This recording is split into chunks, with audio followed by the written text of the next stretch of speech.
오늘날 예수 믿어서 구원받았다고 말은 하면서도 항상 염려, 근심을 하면서 살아가는 사람들이 너무나도 많습니다.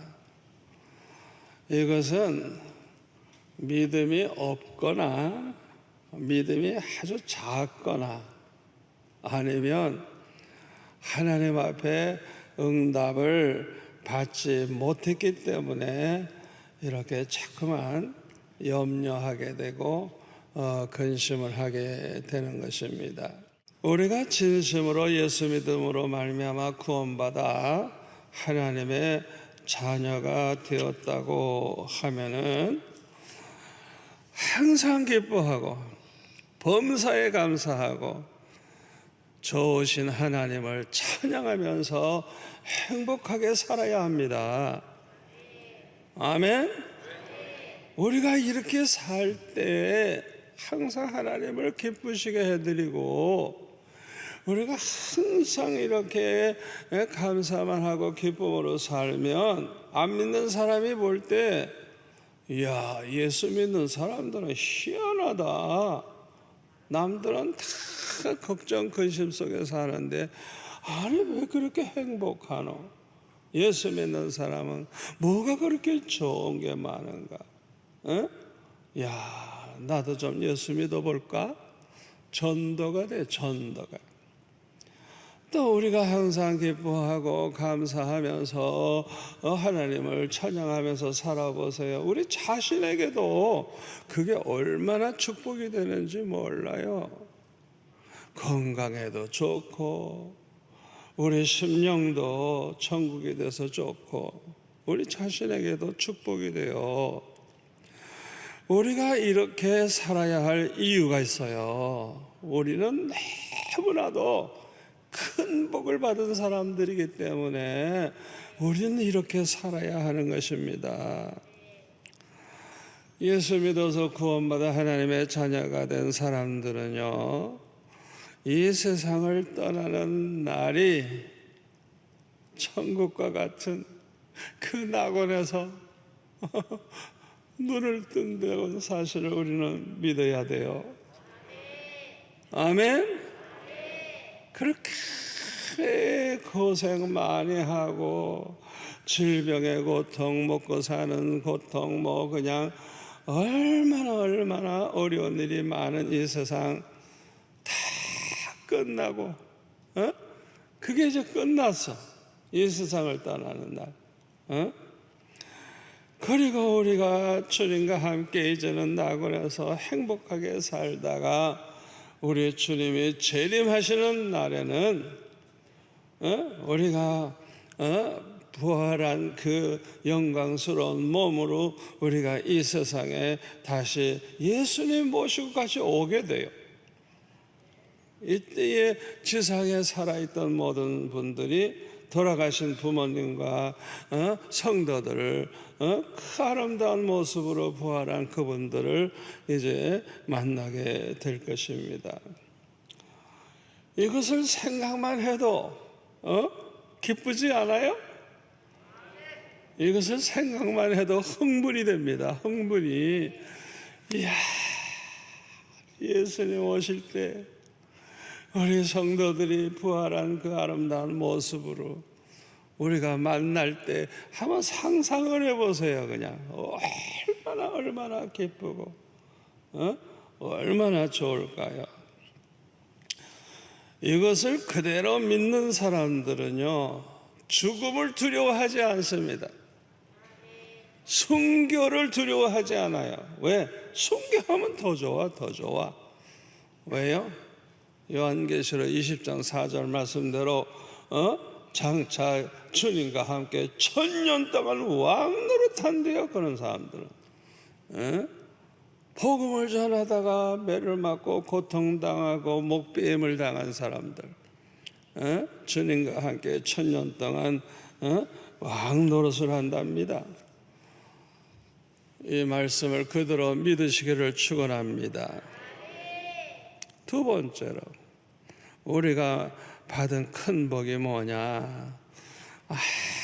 우리 죄를 많이 범한 악인이라고 할지라도 회개하고 돌이키기만 하면 무조건 용서하시고 기억도 하지 아니하시고 그 과거에 범한 악으로 말미암아 멸하지 아니하시고 돌이켜 바르게 사는 우리 의로 말미암아 살게 해 주신다고 하는 이 놀라운 사실을 생각해 볼 때, 이야, 세상에 얼마나 큰 복입니까? 얼마나 큰 복이에요. 에스겔서 18장 21절부터 나오죠. 악인이 돌이켜서 죄에서 돌이켜서 모든 율례를 지키고 정의와 공의를 행하면 반드시 살고 과거의 그 모든 죄 때문에 죽지 않아 반드시 살고 죽지 아니할 것이라. 그뿐만 아니라 그 범죄한 것이 하나도 기억함이 되지 아니하리니. 어제까지 범한 죄, 회개하기 직전까지 범한 죄 하나도 하나님이 기억하지 않는데요. 세상에. 그리고 지금 내가 행하는 공의로 말미암아 우리는 산다는 거예요. 세상에 이런 축복이 어디 있어요? 우리 하나님은요, 악인이 죽는 걸 조금 더 기뻐하지 않고 모든 악인이 돌이켜서 사는 걸 기뻐하신대요. 이렇게 좋으신 하나님을 우리가 믿고 있으니 얼마나 감사해요. 여러분, 이 말씀을 그대로 믿으시기를 바랍니다.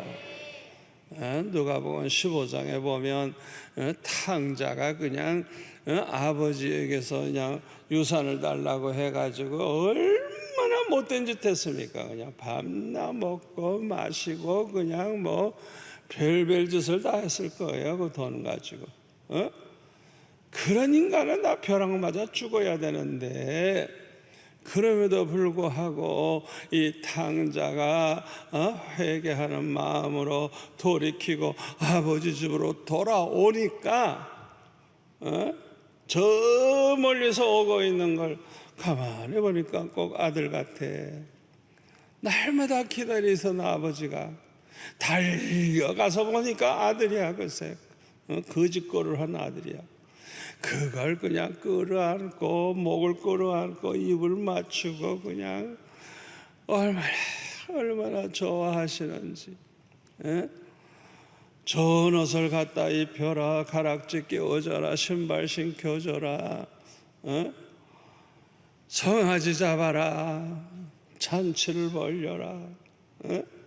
이 아들은 죽었다 살아난 아들, 잃어버렸다 찾은 아들이라고 하면서 과거를 묻질 않아. 너 무슨 짓 하다 왔냐? 너 그 많은 재산 어떻게 했냐? 안 물어. 과거를 안 물어. 하나님 앞에 회개가 돌아오면 과거를 하나님이 기억하지 않겠대요. 약속이에요. 하나님의 약속입니다. 아멘. 그대로 믿으시기를 바랍니다. 우리가 이렇게 큰 축복을 받았으니 항상 기뻐하고 범사에 감사하면서 좋으신 하나님을 찬양하면서 행복하게 살아야 하지 않겠습니까? 애굽 왕이 10가지 재앙을 다 겪고 나서야 이스라엘 백성들을 이제 풀어줬어요. 그런데요, 제가 좀 빠뜨린 말씀이 있네요. 세 번째 축복. 죄송합니다. 세 번째 우리가 큰 축복을 받았어요. 그게 뭐냐 하면, 아무리 절망적인 위기에 처해 있어도 하나님 앞에 부르짖으면서 기도하기만 하면 살 길이 열리기 때문에, 우리는 항상 기뻐하고 범사에 감사하고 그 좋으신 하나님을 찬양하면서 살아야 할 줄로 믿습니다. 인간적으로 볼 때 거의 100% 불가능한, 끝났어. 이제는 끝났어. 더 이상 소망 없어. 그래도 하나님 앞에 부르짖어서 기도하기만 하면 반드시 살 길을 열어주시는 하나님이시기 때문에, 우리는 이런 복을 받은 자이기 때문에 항상 기뻐하고 범사에 감사하고 좋으신 하나님을 찬양하면서 살아야 할 줄로 믿습니다. 애굽 왕 바로 왕이 10가지 재앙을 다 겪고 나서야 이스라엘 백성들을 풀어줬어요. 나가라, 빨리 떠나라. 그래서 이스라엘 백성들은 애굽을 떠나서 이제 멀리 가나안을 향해서 가게 되었어요. 그런데 이렇게 다 내보내고 나서 생각해 보니까 이 애굽 왕 바로가 굉장히 화가 난 것 같아요. 얼마나 속상하겠어요. 그러니까 마음이 변해가지고 애굽 왕 바로가 그냥 모든 군사를 총동원해가지고 병거를 타고 그냥 달려갑니다. 그냥 이스라엘 백성들을 다 죽여버리려고 그 뒤를 쫓아옵니다. 그런데 앞에는 홍해가 바다가 있어가지고 건너갈 수가 없잖아요. 뒤에서는 애굽 군사가 막 오고, 이거는 아주 그냥 꼼짝없이 그냥 이 바닷가에서 다 애굽 사람들의 칼날에 다 죽을 수밖에 없어요. 이거는 100% 죽을 수밖에 없다고요. 인간적으로 볼 때 살 길이 전혀 없어요.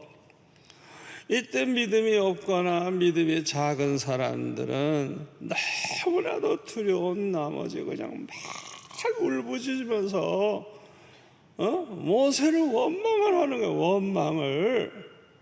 왜 우리를 애굽에 내버려두지 끌고 나왔냐 이거요. 차라리 우리가 여기서 죽는 바에는 애굽 사람 섬기는 게 더 낫지 아니하냐 이러면서 그냥 막 원망불평을 했어요. 여러분, 이것은 어리석고 부끄러운 짓입니다. 저와 여러분은요, 아무리 위기가 왔다고 할지라도, 절망적인 그런 상황이 왔다고 할지라도 절대로 이런 사람은 되지 않아야 됩니다. 이렇게 위기가 왔을 때는 우리 할 일이 뭐예요? 하나님 앞에 부르짖으면서 기도하는 것입니다. 아멘. 모세도 엎드려 기도했을 것이고, 아론과 훌도, 여호수아 같은 사람들은 아마 하나님 앞에 정말 부르짖으며 기도했을 거예요. 이때 모세는 이스라엘 백성들에게 이렇게 말합니다. 출애굽기 14장 13절에 보면, 너희는 두려워하지 말고 가만히 서서 여호와께서 오늘 너희를 위하여 행하시는 구원을 보라. 너희가 오늘 본 애굽 사람을 영원히 다시 보지 아니하리라. 여호와께서 너희를 위하여 싸우시리니 너희는 가만히 구경만 하고 있을지어다. 모세가 이렇게 말을 합니다. 15절에 보니까 여호와께서 모세에게 응답하십니다. 너는 어찌하여 내게 부르짖느냐? 너 왜 그렇게 기도만 하고 있어? 이 말씀이에요. 이스라엘 자손에게 명령하여 앞으로 나아가게 하고 지팡이를 들고 손을 바다 위로 내밀어 그것이 갈라지게 하라. 이스라엘 자손이 바다 가운데서 마른 땅으로 행하리라. 내가 애굽 사람들의 마음을 완악하게 할 것인지 그들이 그 뒤를 따라 들어갈 것이라.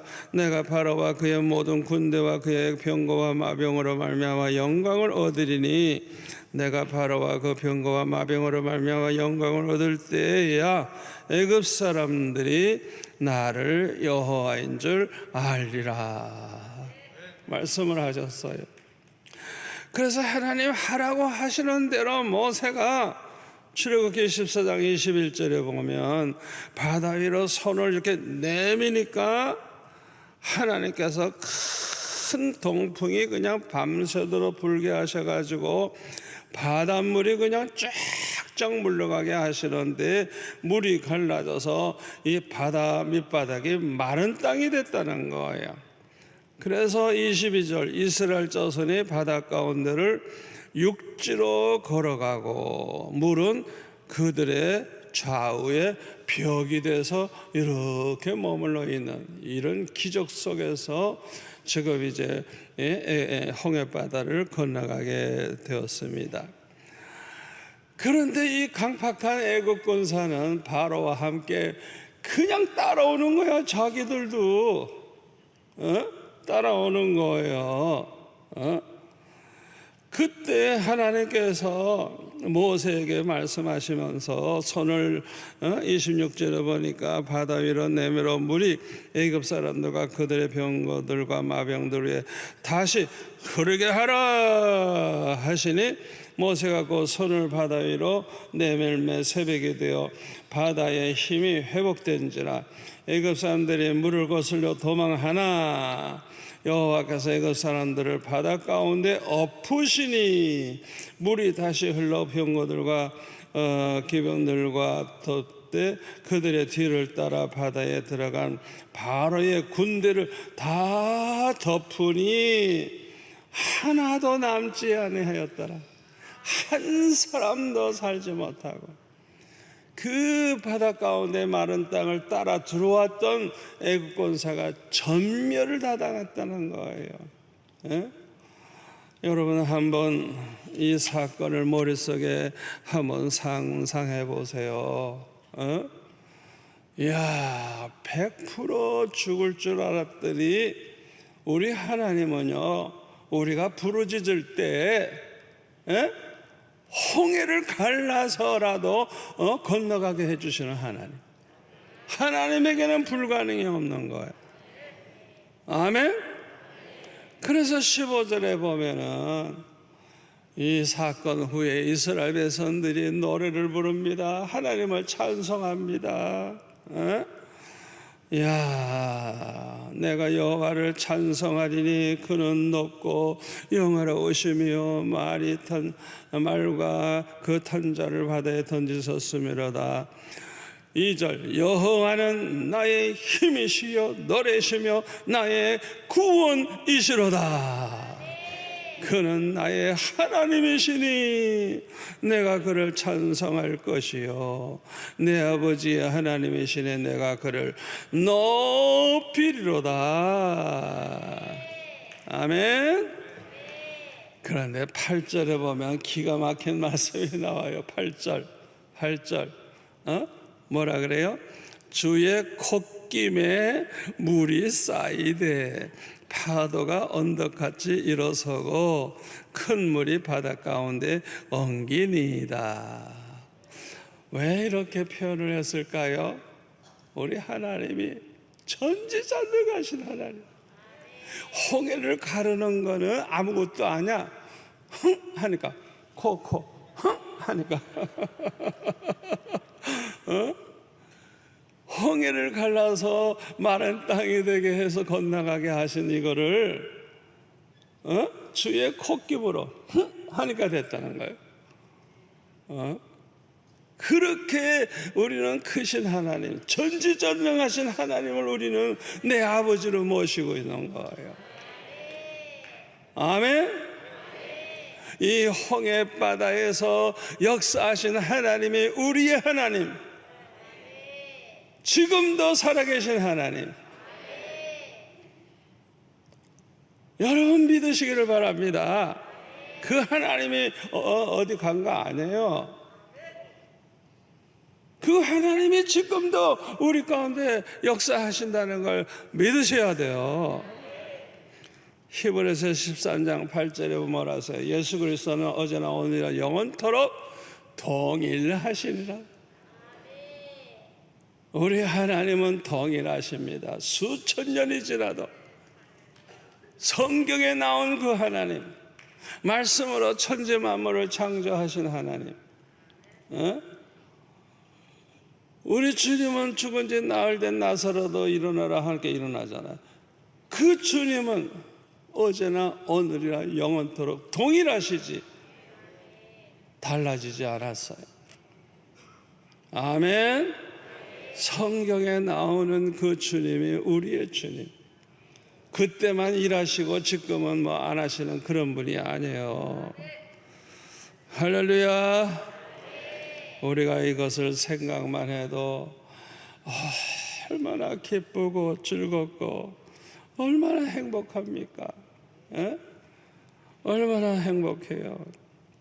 사무엘상 7장 5절에 보면 블레셋 사람들에게 이스라엘이 그냥 정복당해가지고 모든 걸 다 뺏기고 고생할 때 사무엘이 그냥 남녀노소 다 미스바에 모이라고 우리 기도하겠다고 그래가지고 그냥 온종일 금식을 하면서 회개하면서 부르짖었어요. 이야, 그랬더니 블레셋 사람들이 이스라엘 사람들이 모여 있다는 것을 알고 그냥 공격을 해오는 거예요. 이건 꼼짝없이 그냥 다 죽는 거예요. 그냥 미스바 완전히 포위해가지고 그냥 다 죽여버리면 되니까. 이거는 꼼짝없이 멸망하게 돼 있어요. 그때 하나님 앞에 부르짖어 기도하니까 우리 하나님이 어떻게 했어요? 구경만 했어요? 아니에요. 갑자기 그냥 큰 우레를 발하여서 그냥 그 블레셋 사람들이 혼비백산해 가지고 그냥 벼락 맞고 그냥 정신이 없을 때 그냥 이스라엘 사람들이 그냥 반격을 해버리니까 이스라엘 사람들에게 패했다는 거예요. 그래서 살아남은 놈들이 다 도망가니까 그냥 계속 따라가면서 그들을 죽이고 잃어버렸던 땅까지 다 찾았어. 그래서 사무엘이 살아있는 동안에는 나라가 평안했다는 거예요. 위기 속에서 절망적인 상황에서 부르짖을 때 하나님은 한 번도 외면하신 적이 없어요. 반드시 하나님이 역사하셨어요. 성경 어디를 보든 다 그래요. 그 하나님을 우리는 믿어야 돼요. 아멘. 유다 왕국이 바벨론의 침략으로 멸망을 당하고 살아남은 사람들은 다 포로가 되어서 바벨론으로 끌려갔을 때 이 다니엘과 같은 사람이 얼마나 기도 많이 했겠어요. 하루에 3번씩 기도하는 다니엘이라고 그랬잖아요. 그러니까 나라가 이렇게 망하고 자기도 포로로 끌려갈 때 얼마나 기도 많이 했겠냐고요. 생각해 보라고요. 우리 하나님께서 그 부르짖는 기도를 어떻게 안 들어주시겠어요? 그뿐만 아니라 다니엘은 아주 그냥 거룩하게 살기로 결심을 했어요. 그래서 다니엘서 1장 8절에 보면 다니엘이 뜻을 정하여 왕의 음식과 그가 마시는 포도주로 자기를 더럽히지 아니하리라 하고 자기를 더럽히지 아니하도록 환관장에게 구했다 그랬어요. 그런데 하나님의 은혜로 이 환관장이 다니엘을 너무너무 사랑해. 그런데 걱정스러운 거예요. 왕이 주는 그 지정된 음식을 안 먹으면 얼굴이 초췌해져서 안 좋으면 왕이 혹시 물을 거 아니에요. 야, 네 얼굴이 왜 그러냐? 왕이 주는 음식을 안 먹었다 그러면 이 환관장이 그냥 목이 잘리우는 거예요. 그러니까 걱정이 돼서 얘기를 하니까 다니엘이 뭐라 그래요? 열흘만 실험을 좀 해보시면 좋겠다고. 우리는 채식만 먹을 테니까 열흘 후에 왕이 주는 거 다 먹는 사람과 비교해봐서 우리가 잘못됐다면은 우리가 먹을 것이고 그렇지 않으면 안 먹을 거라고. 그랬더니 열흘 후에 보니까 그냥 얼굴이 더 빛나고 더 건강하고 더 아름답게 거룩하게 사는 이 다니엘과 그 세 친구의 모습이냐. 그러니까 그냥 그 다음부터는 채식만 줬다는 거예요. 이렇게 거룩하게 살기로 작정한 이 다니엘에게 하나님이 얼마나 기뻐하셨겠어요. 그에게 특별히 하나님께서 그냥 학문을 주시고 모든 서적을 17절에 보면 깨닫게 하시고 지혜를 주셨으니 다니엘은 또 모든 환상과 꿈을 깨달아 알더라. 왕이 말한 대로 그들을 불러들일 기한이 찼으므로 환관장이 그들을 느부갓네살로 데리고 가니 왕이 그들과 말하여 보매 무리 중에 다니엘과 하나냐와 미사엘과 아사랴와 같은 자가 없으므로 그들을 왕 앞에 서게 하고 왕이 그들에게 모든 일을 묻는 중에 그 지혜와 총명이 온 나라 박수와 술객보다 10배나 나은 줄을 아니라. 이야, 이렇게 기도 생활 열심히 하고 거룩하게 사는 다니엘에게 하나님께서 모든 박사들보다 지혜가 10배나 뛰어난 걸 알게 하셔서 이제 총리로 세움을 받아가지고 고레스 왕 때까지 총리가 돼가지고 그 다음에 이스라엘 백성들이 다 70년 만에 회복돼서 돌아가게 되잖아요. 절망적인 위기 가운데서도 다니엘처럼 기도하는 사람, 아멘. 다니엘처럼 거룩하게 살려고 하는 사람, 하나님이 어떻게 외면하시겠습니까? 절대로 하나님이 외면하지 않아요. 반드시 그 기도를 들어주신 줄을 믿으시기를 바랍니다. 사도행전 12장에 보면 헤롯이 교회 중에 몇 사람을 해하려고 해서 요한의 형제 야고보를 죽였더니 유대인들이 너무너무 좋아해. 그러니까 이번에는 또 베드로를 잡아 죽이려고 붙잡았는데 마침 그때가 6월절이야.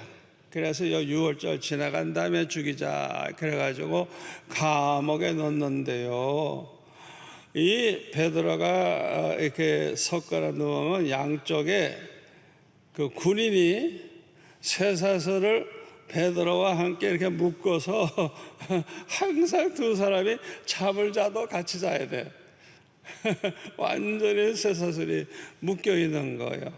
그리고 보초를 넷씩 16명이나 세우고 바깥에도 보초들이 서 있고 완전히 베드로는 이제 죽을 수밖에 없어요. 이제 6월절 지나면 죽는 거예요.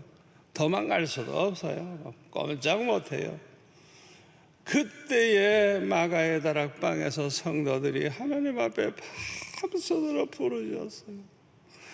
베드로를 살려달라고, 베드로를 살려달라고.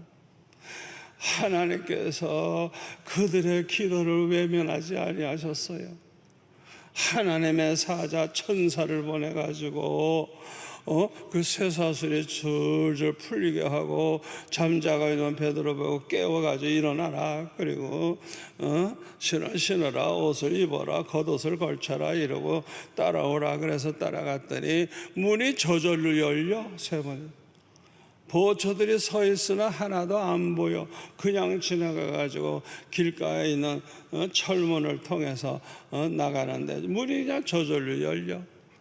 그때서야 하나님께서 천사를 보내서 나를 구원하셨구나. 그래가지고 이제 성도들이 기도하고 있는 마가의 집으로 갔더니 문을 두들기니까 로데라고 하는 아가씨가 베드로의 음성을 듣고 그냥 너무 반가워서 문도 열어주지 않고 베드로 사도가 왔습니다. 그러니까 아이고 제가 미쳤네.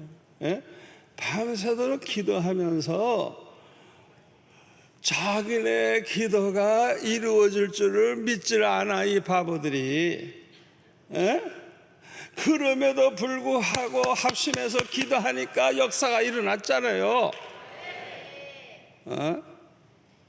그렇게 믿음이 부족하지만 하나님은 그 기도를 들어주셨잖아요. 그래가지고 정말 베드로가 왔다니까 그의 천사가 왔겠지. 안 믿어도 죽어라고 합니다. 그렇게 믿음이 없어. 할렐루야 한 사람 아무도 없어.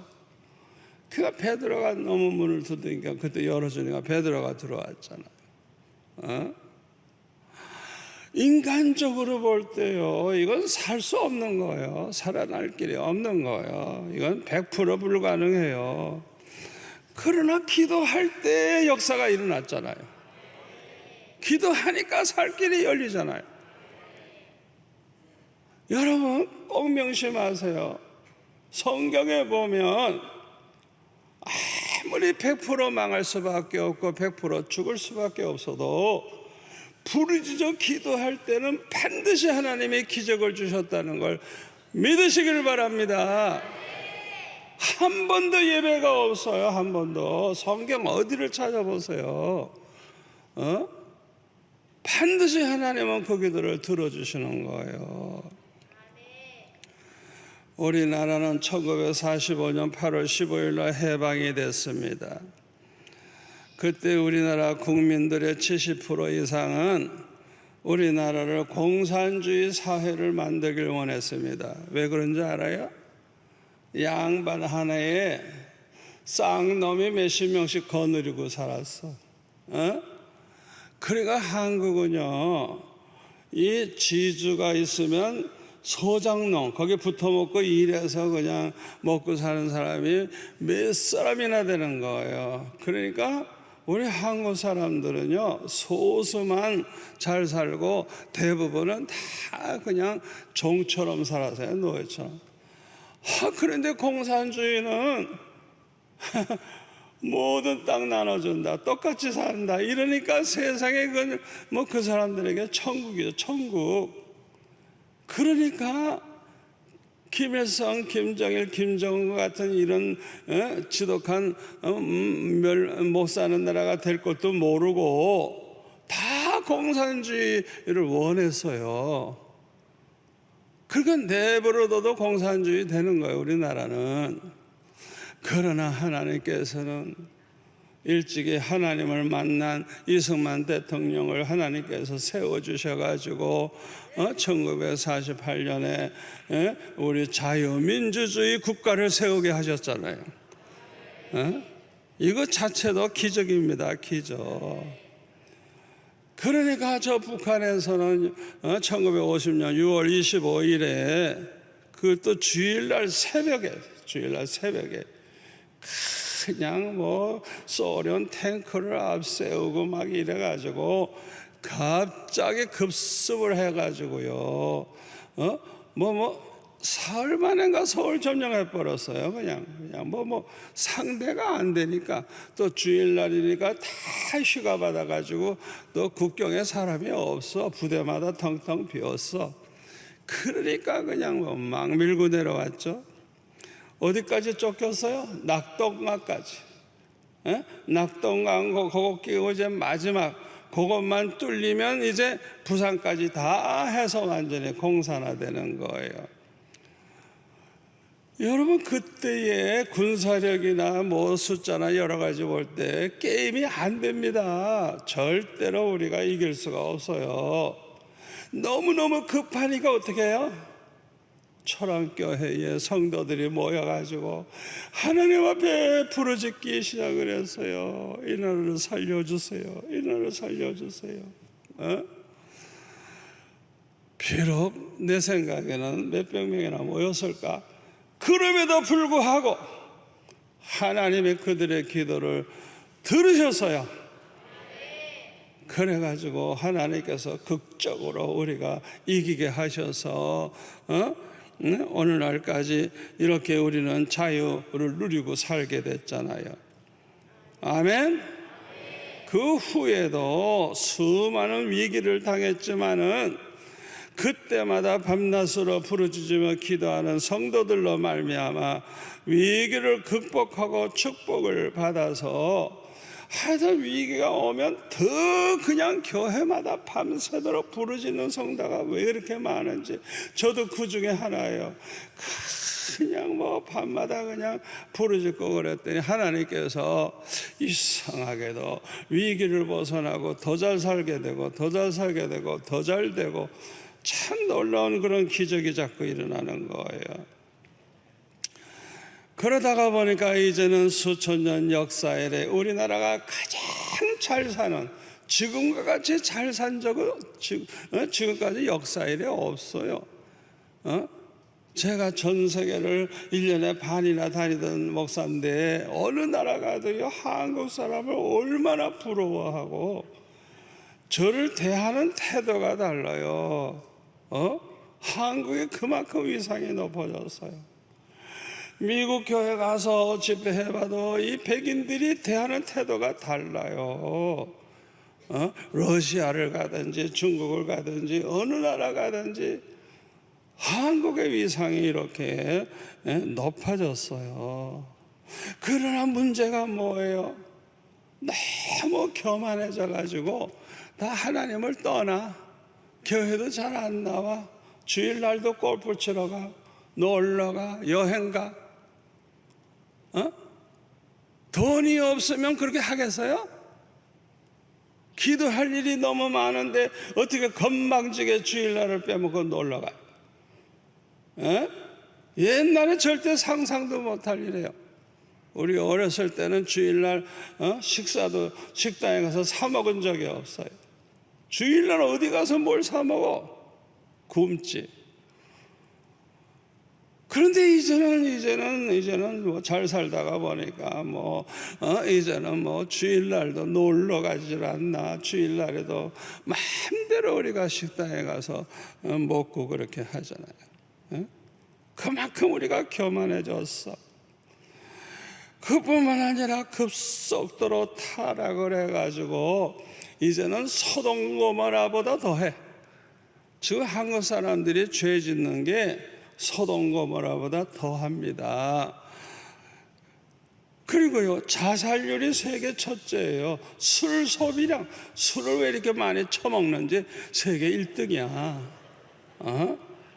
또 커피 소비량이 세계 1등이야. 무슨 커피야 언제부터? 그 쓰고 그냥 맛도 없는 걸. 세상에. 하여튼 정신 상태가 얼마나 나약해졌는지 이 젊은이들이요, 작은 이 기업, 회사에는 취직을 안 한대요. 그래가지고 제가 이번에도 서울에 집회하고 왔는데 그 사업하시는 장로님이 그래요. 젊은이들이 안 온대. 일자리가 있어도 안 온대요. 그러니까 이 정신없는 인간들이 그냥 노는 거나 좋아하고 부모에게 용돈이나 타가지고 쓸데없는 짓이나 하고. 옛날 같으면은요, 얼마나 배가 고파요. 그냥 아무리 힘든 일이라도 그냥 어디 가서라든지 일을 해야 먹고 사니까. 옛날에는 안 그랬는데 이제는 힘든 일, 더러운 일 안 한다 그러는 거예요. 다 놀고 먹는 거 좋아하는 거예요. 또 우리가 젊은 사람들 보면 꿈이 없어요. 꿈이 없어요. 그 결과 우리나라에는 하나님의 진노가 지금 임하고 있습니다. 공산주의 영이 그냥 이 나라에 꽉 차가지고 그냥 예수 믿는다는 목사들까지도, 장로들까지도 공산주의 영이 들어간 사람들은요 헷가닥해요. 이 정신이 없어요. 분별을 못해요. 북한의 실정을 알면서도 공산주의 해가지고 다 몇백만 명씩 굶어 죽는 거 전체가 노예가 돼서 그렇게 사는 걸 알면서도 글쎄 공산주의가 뭐가 좋다고, 목사들까지, 장로들까지 많은 사람들이 지금 공산주의 영역에 사로잡혀 있어요. 그리고 지금은 아주 불법 시대예요. 법을 어기는 걸 밥 먹듯이 하는 거예요. 거짓말도 밥 먹듯이 하고, 그냥 뭐 뇌물을 몇십억씩 그냥 줘서 그냥 입막음을 하고, 이런 시절이 됐어요. 양심이 없어요. 그리고 내일 죽을 일이 먹고 마시자. 내일은 그냥 없으니까 오늘 실컷 먹고 마시다가 죽자. 이거는 아주 가장 악한 겁니다. 이건 절대 용서 못 받아요. 이사야 22장 13절, 너희가 기뻐하며 즐거워하여 소를 죽이고 양을 잡아 고기를 먹고 포도주를 마시면서 내일 죽을 일이 먹고 마시자 하는도다. 만군의 여호와께서 친히 내 귀에 들려 이르시되 진실로 이 죄악은 너희가 죽기까지 용서하지 못하리라. 얼마나 무서운 말씀입니까? 지금 이 나라 백성들이 행하는 거 내일을 생각 안 해. 그저 오늘 시컷 먹고 마시고 즐기자. 이 죄는 절대 용서 안 한대요, 하나님이. 얼마나 무서운 말씀이에요. 왜 이런 사람들은 절대로 용서하지 못하느냐? 절대로 회개하지 않기 때문에 그래요. 이런 사람은 회개할 수가 없어요. 그냥 그러다가 죽는 거예요. 예수 믿어 구원받아 하나님의 자녀가 됐다고 하는 사람들이 회개하고 돌이키지 아니하면 아주 악독한 인간들을 몽둥이로 사용을 해서 고통을 당하게 하십니다.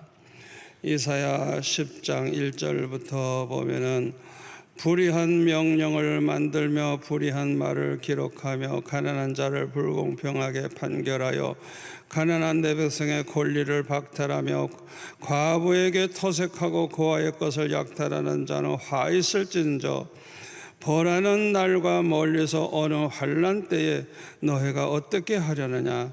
누구에게로 도망하여 도움을 구하겠으며 너희 영화를 어느 곳에 두려느냐? 포로된 자 아래에 꾸풀이며 죽임을 당한 자 아래에 엎드러질 따름이니라. 그럴지라도 여호와의 진노가 돌이키지 아니하며 그의 손이 여전히 펴져 있으리라. 아수르 사람은 화 있을진저 그는 내 진노의 막대기요 그 손의 몽둥이는 내 분노라. 하나님께서 아수를 통해서 북쪽 이스라엘을 멸하고 남쪽 유다도 항복하라고 호위하고 그랬었잖아요. 하나님의 지금 몽둥이로 진노의 몽둥이로 쓴대요. 몽둥이로. 우연히 그런 게 아니에요. 하나님 앞에 바르게 못 사니까 하나님의 아수르를 몽둥이로 사용하신 거예요. 6절 내가 그를 보내어 경건하지 아니한 나라를 치게 하며, 하나님이 그렇게 하시는 거예요. 치게 하며 내가 그에게 명령하여 나를 노하게 한 백성을 쳐서 탈취하며 노력하게 하며 또 그들을 길거리에 진흙같이 짓밟게 하려 하거니와. 하나님이 그렇게 하신다는 거예요. 하나님 심판하는 방법이에요. 자, 그런데 이사야 19장 4절에 보면요, 애굽 사람들이 얼마나 우상을 섬기는지 몰라요. 그러니까 하나님께서 어떻게 진노하시느냐? 내가 애굽인을 잔인한 주인의 손에 붙이리니 포악한 왕이 그들을 다스리리라. 아주 그냥 포악한 왕, 잔인한 그런 인간을 대통령으로 세워가지고 백성들을 그냥 다 망하게 하고 고통당하게 하고 그냥 그렇게 하나님의 진노로 그렇게 하신다는 거예요. 그러니까 이 나라가 왜 이렇게 되느냐? 다 교만해지고 하나님을 저버리고 타락을 하고 그냥 못된 짓만 하니까 하나님이 진노의 몽둥이로 쓰시는 거예요. 지금 우리나라는 1945년 8월 15일 해방된 이후에 가장 큰 위기를 당하고 있습니다. 안타까운 것은요, 많은 사람들이 이것을 모르고 살아요. 몰라요. 우리나라가 얼마나 위기라는 걸 몰라요. 이 위기를 극복하는 길은 오직 하나밖에 없어요. 미스바에 모여서 온 백성이 금식하며 회개하며 부르짖어 기도한 것처럼 우리도 모여서 하나님 앞에 금식하고 회개하면서 부르짖는 길밖에는 살 길이 없어요. 아멘. 우리가 이렇게 하면 반드시 하나님은 응답하십니다. 성경에 보면 한 번도 그냥 넘어가신 적이 없습니다. 반드시 응답하십니다. 아멘. 저는 돌아오는 금요일 날 10월 29일 날 하루만이라도 전국 교회가 자기 교회 모여서 금식하며 회개하면서 부르짖는 기도를 했으면 좋겠어요. 모든 교회들이 금요일 날 회개하는 날, 부르짖는 날, 금식하는 날로 작정하고 하루라도 그날은 하나님 앞에 부르짖는 그런 날을 가졌으면 좋겠어요. 미스바에 모였을 때 하루 사이에 다 됐잖아요. 하루 사이에. 아멘? 며칠 걸린 거 아니에요. 그날로 해결려요. 그날로. 안 하면 저 혼자라도 할 생각입니다. 여러분들 가운데 성령의 감동을 하시면 그날 하루만이라도 금식하면서 하나님 앞에 회개하면서 이 나라를 살려달라고 하나님 앞에 부르짖어 기도할 수 있기를 바랍니다. 기도하겠습니다.